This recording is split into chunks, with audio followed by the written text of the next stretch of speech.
এমনই একটি মায়ের মন্দিরে নিয়ে যাব যেখানে থাকে না কোনো বাবুন ঠাকুর, যেখানে পুজো দিতে হবে নিজেকে। মায়ের মুখ দেখলে আপনার গায়ে কাঁটা দেবে।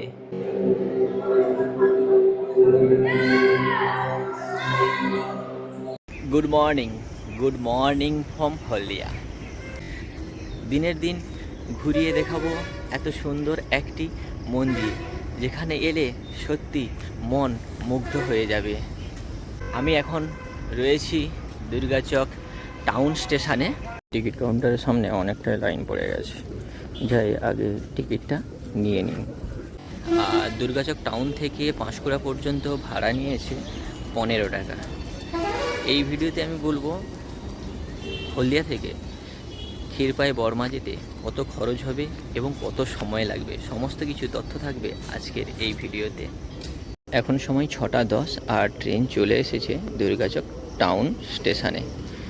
চলুন তাহলে আজকের একদিনের ছুটিতে ঘুরে আসি বর্মা কাছ থেকে। ট্রেন পুরোটাই খালি, আর এরপরে আমাদের সাথে মিট আপ করতে চলেছে বর্ধা স্টেশন থেকে আরও কয়েকজন। কিন্তু বর্ধা স্টেশনে আজ একটা ভালোই ভিড় রয়েছে। ও হো হো হো, তারা তো সব এখানে আছে। এর আগে তোমরা পরের সাথের ভিডিওতে দেখেছো, আমার আজকে এরা আমার সাথে যাচ্ছে ক্ষীরপাই বর্মা। আর যদি আপনারা কলকাতা কিংবা হাওড়া থেকে এই ক্ষীরপাই বর্মা মন্দিরে আসতে চান, তাহলে হাওড়া থেকে সকাল সকাল ট্রেন ধরুন। যে সকল ট্রেনগুলি পাঁশকুড়াগামী আসছে, এই ট্রেন ধরে আপনারা প্রথমে চলে আসুন পাঁশকুড়া জংশনে। দুর্গাচক টাউন স্টেশন থেকে পাঁশকুড়া এসে পৌঁছতে আমাদের ট্রেন সময় নিয়েছে 1 ঘন্টা 30 মিনিট। এখন আমাদের ট্রেন পাঁশকুড়া জংশনের 4 নম্বর প্ল্যাটফর্মে এসে দাঁড়িয়েছে। পাঁশকুড়া জংশনের 1 নম্বর প্ল্যাটফর্ম থেকে আমরা এখন স্টেশনের বাইরের দিকে চলে এসেছি।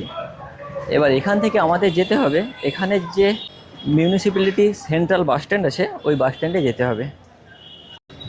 পাঁশকুড়া জংশনের প্ল্যাটফর্ম থেকে বেরিয়ে ডান দিকে যে রাস্তাটা চলে গেছে, এই রাস্তা হয়ে কিছুটা হেঁটে গেলেই আপনারা বাস স্ট্যান্ড পেয়ে যাবেন।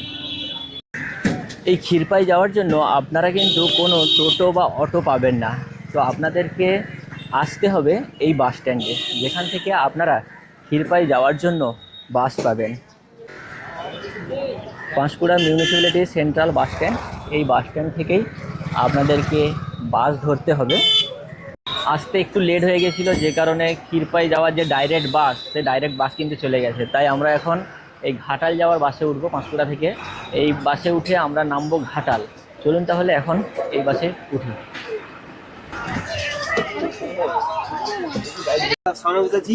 এখন পাঁশকুড়া বাস স্ট্যান্ডে এখন রয়েছি, বাসে বসে রয়েছি।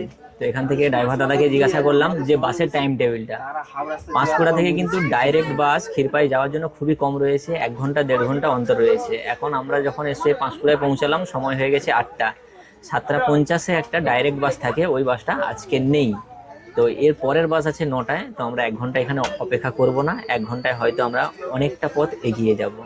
ডাইরেক্ট বাস না পাওয়ার জন্য আমরা পাঁশকুড়া থেকে ঘাটাল যাওয়া পর্যন্ত বাসে উঠেছি। এই পথের দূরত্ব প্রায় 35 কিলোমিটার, আর ভাড়া নিয়েছে মাথাপিছু 40 টাকা করে।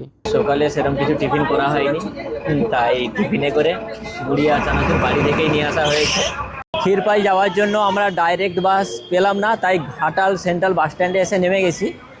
পাঁশকুড়া বাস স্ট্যান্ড থেকে এখানে আসতে 1 ঘন্টা সময় নিয়ে গেছে, আর আসতেই সাথে সাথেই আমরা ক্ষীরপাই যাওয়ার জন্য বাস পেয়ে গেছি।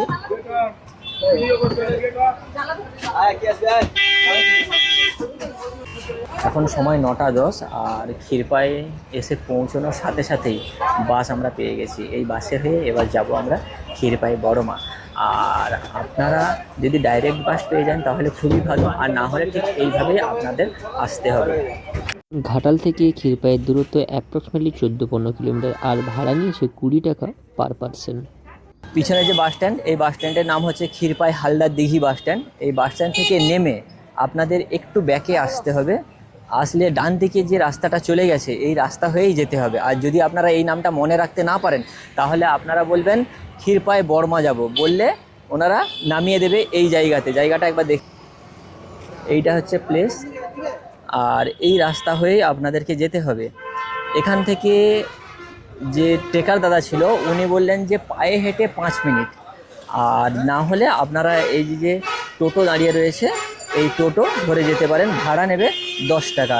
হেঁটে আসেন তাহলে 200 মিটার হাঁটার পরে একটা টার্নিং পয়েন্ট পড়বে। এখন এখানে লেখা রয়েছে বড় মায়ের মন্দির, এই দিকে মানে এই ঢালাই রাস্তা হয়ে আপনাদেরকে আর মাত্র 350, এখান থেকে 300 মিটার গেলেই পড়বে মায়ের মন্দির।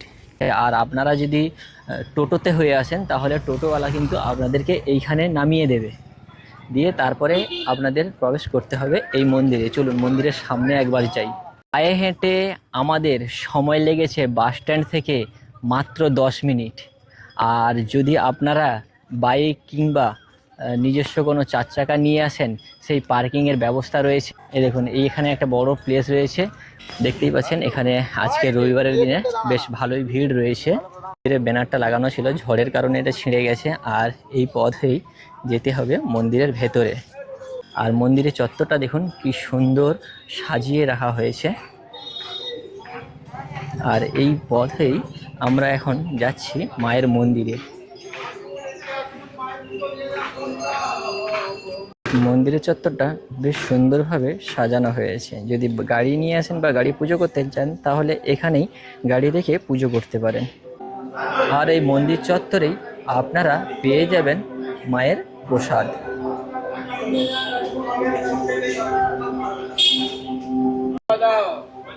মন্দির চত্বরের সামনেই রয়েছে একটি সুবিশাল হনুমানজি এবং তার পাশেই রয়েছে রামজির সুবিশাল মূর্তি।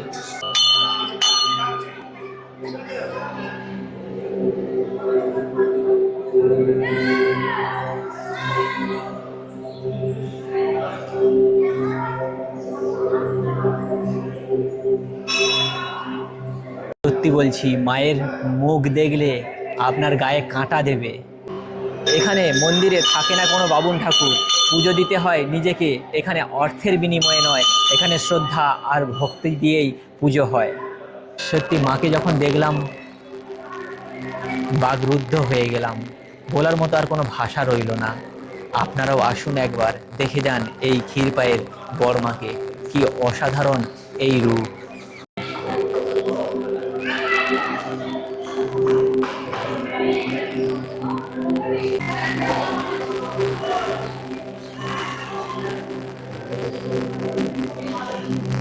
সুবিশাল মায়ের এই উচ্চতা প্রায় 45 ফুটেরও বেশি। কি অসাধারণ এই মহিমা, যা দেখে আমি মুগ্ধ হয়ে গেলাম। আর ভেতরের যে একটি স্নিগ্ধতা ছেয়ে গেছে, সত্যি সেটা না এলে বুঝতেই পারবেন না। ভেতরের যে স্নিগ্ধ আর মায়ের প্রতি যে সকলের ভক্তি, তা দেখে আমি মুগ্ধ হয়ে গেলাম। এখানে মায়ের পুজো দেওয়ার জন্য থাকে না কোনো পুরোহিত, এখানে নিজেদেরকে পুজো দিতে হয়। আর ভক্তি ভরে প্রচুর মানুষ আজ এসেছে এই বড়মার কাছে। মায়ের মন্দিরে পুজো দেওয়ার পরে মাকে প্রদক্ষিণ করতে হয়, তাই বহু ভক্তগণ মাকে প্রদক্ষিণ করছে।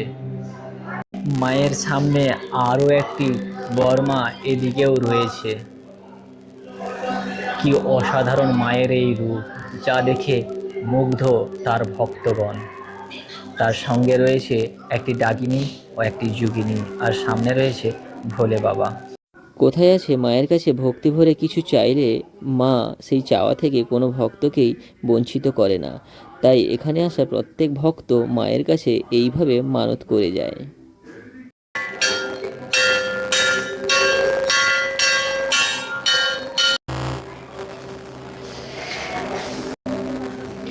মায়ের পুজো দিয়ে এসে বসে পড়লাম। সত্যি মায়ের এই অপরূপ সৌন্দর্য দৃশ্যটা দেখে না বাগরুদ্ধ হয়ে গেলাম। কিছু বলার মতো ভাষা রইল না। মায়ের যা রূপ, এই রূপ দেখার জন্য বহু দূর দূরান্ত থেকে প্রতিদিন বহু মানুষ এখানে ছুটে আসে। মায়ের প্রতি ভক্তি এবং শ্রদ্ধা নিয়ে। এখানে মানুষরা জানে যে মায়ের প্রতি ভালোবাসা রেখে যদি কিছু মানত করা যায় সেই মানত পূরণ হয়। সেই উদ্দেশ্যে বহু মানুষ বহু দূর দূরান্ত থেকে ছুটে আসে এই ক্ষীরপাই বড়মার কাছে। বড়মা দর্শন করেছো? হ্যাঁ, কেমন লেগেছে? খুব ভালো লেগেছে। খুব ভালো লেগেছে। এরকম মাকে আগে দেখেছো? আগে দেখোনি এরকম এত বড় ঠাকুর দেখেছো?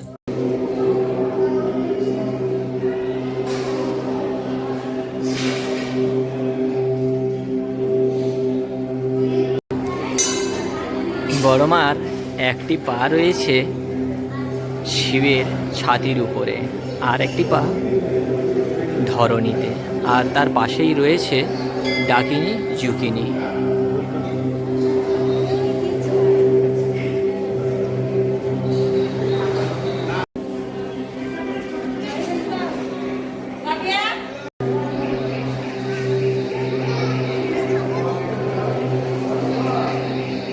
পুজো দিলাম, মায়ের দর্শন করলাম, অসাধারণ সুন্দর একটি অনুভূতি পেলাম। সত্যি অন্যান্য জায়গায় বামুন ঠাকুররা পুজো করে, আর আজকে এই বড়মার মন্দিরে এসে নিজের হাতে পুজো দিলাম, অসাধারণ একটি অনুভূতি ছিল। সত্যি আপনারাও আসুন, সত্যি বলছি মাকে দেখলে আপনার গায়ে কাঁটা দেবে।